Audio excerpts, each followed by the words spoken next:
Yo, it's good. It's your man, 100 Grand Ross with The Rock Never Stops. Yo, I want to do this video because I think it's just a fun topic. Um, what is the Nikola Jokic effect going to be on the NBA? We know that the NBA is a copycat league. We know that. Stephen Curry started hitting all those threes with the Golden State Warriors, and they were like, whoa, let's try to make another one. And so all of a sudden, everyone started shooting up a bunch of threes. And then they realized that that stuff is cool during the regular season, but very few transfer over into the actual playoffs, unless you're the Miami Heat during the bubble. And as a result, you don't get the same outcome. And so they're realizing it's not quite as valuable as they thought. But in that whole vein of a copycat league, when you see a Nikola Jokic, a two-time MVP who could have very well been three times, winning his first championship and making it look somewhat easy as he dominated all the way through, you have to think, what is the effect going to be like on the NBA? With other teams having to reckon with that they will have to go through centers for the first time in a long time to pave their way to an NBA championship. They're going to start looking at, how do we match up? And this, I think, is a part of the effect that's going to happen once again. Similar to when Shaq was dominating and you had guys like Hakeem Olajuwon and David Robinson and Patrick Ewing. You had all these great centers, Brad Daugherty, Alonzo Mourning, right? You had these big boys in the middle.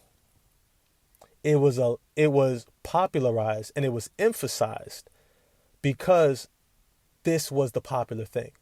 We were coming from watching Kareem Abdul-Jabbar, probably the greatest player ever, right? But he's in that pantheon of the greatest ever between Bill Russell, Michael Jordan, and LeBron James, right? They just each have their own argument, which is completely unique to themselves. And they definitely have an argument. Whoever you land on, it is what it is. But coming out of that era, it was still all about the big man. And when Shaq came, once again, it was a reminder, still all about the big man. And now with Nikola Jokic and Joel Embiid, Giannis Antetokounmpo, they're starting to realize we need talented big men. Mobile, athletic, physical, durable big men who are skilled, talented, who can pass, who can shoot, who can finish inside. I heard this comment and just the phrase that they called phone booth scoring. Phone booth scoring. These are big men who have the footwork and the nuance to be able to operate in a close space. They don't have to run across the lane. They don't have to do a big wind-up, take a bunch of dribbles. They can get you in a tight spot with a bump here, a fake here, a step through here, an up fake, under, and finish past you with the foul at a high percentage point-blank shot. This is an incredible talent. And when you have somebody who can do this for you, it changes the game. There's a huge difference between a Nikola Jokic and Joel Embiid scoring 2 feet from the basket, getting their shot off at 2 feet from the basket with an opportunity to get fouled, rather than trying to get a guard coming off a screen shooting a 35-footer. And in the playoffs, when we know people's legs get worn down, shots get tight because of the pressure, and it becomes increasingly harder to generate points, having a guy who can get you a point-blank shot because of their size, mass, and footwork becomes invaluable. The effect that I see that it's going to have is teams are going to start to popularize looking for big men who have that potential, who have that ability. And not just that, but when they have the ability to actually formulate offensive systems around them. This was a mistake that I believe the Phoenix Suns made when they first got DeAndre Ayton. He had the potential to come into the NBA as a 20 to 25 point per game scorer immediately. And they sought to focus on his defense. And I wasn't mad at that. He's turned into an incredible defender. But they got so far away from his offense that when they needed him to be that 25 points per game scorer, he didn't have it to go to. He didn't have it. He didn't have the mentality. He didn't have the focus of mind. He didn't have the comfortability within the organization and on the team to dominate down there. And this is what happens when we try to fit people into what other people are doing instead of maximizing who they are. They should have let DeAndre Ayton rock from the very beginning. They should have allowed DeAndre Ayton to be that talented scorer from the beginning and held him accountable on the defensive end while bringing in the auxiliary kind of supportive cast of defenders who can, amplify his ability on that end, much how they did with Nikola Jokic. They didn't ask Nikola Jokic to be a shutdown defensive big man. They said, do what you do on offense, and we'll bring in the Aaron Gordons. We'll bring in the Kentavious Caldwell-Popes and the Jeff Greens and the Bruce Brown, right? These guys who can come in and support him on the defensive end to maximize what he can do, but also optimize who he already is.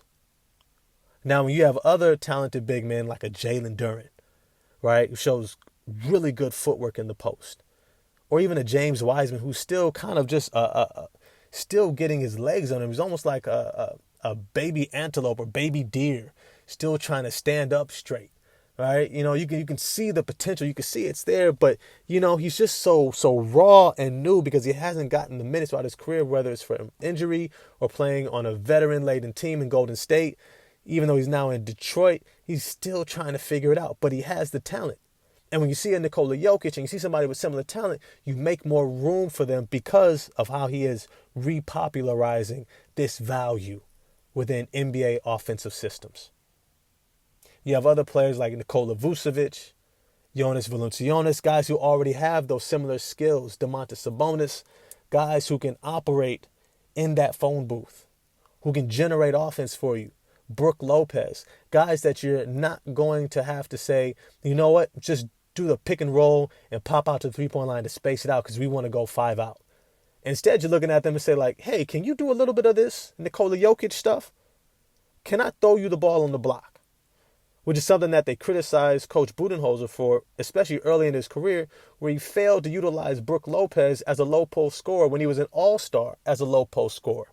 People forget that he had to transition his game from the Brooklyn Nets, going to the Los Angeles Lakers, beginning to stretch out, become a stretch 5, and then by the time he got to Milwaukee, was a high-level stretch 5 who could shoot 5 to 6 threes a game at a high clip, and no one could block it because he's 7'1" with a 7'5", 7'6" wingspan and a high release. And now you start looking at him and say like, yeah, that's dope, that's necessary. And when things get tight and we really have to get a basket, why not let you go one-on-one? Especially if the other team is going small ball with like a Draymond Green or Bam Adebayo, 6'9", and you're 7'1", and you got 30 pounds on Bam. Why not make him work that way? And you go ahead and get this 2-footer, a high percentage shot when we need it, right? I think this is going to be a part of the Nikola Jokic effect. I think it's going to force teams to start looking for big men, and teams like the Detroit Pistons who have positioned themselves to have multiple athletic, talented big men. I mean, they got really 3 of them, 2 number 2 picks, right? And James Wiseman and Marvin Bagley III, who both have dealt with so much injury and lack of opportunity that you really still don't know what they can be. And so there are assets out there that I think are going to get more playing time and more opportunity. A Wendell Carter Jr., right, might have now a more expanded offensive role after a Nikola Jokic wins a championship and 2 MVPs because they're seeing the value of it. And that's a part of the incredible impact of a Nikola Jokic. But as always, I want to know what you all think. Holler at me in the comment section and let's talk about it. Let's talk about it. If you enjoyed the video, smash the like button for me, hit subscribe and the bell for notifications, and I'm going to get at y'all next time. Peace.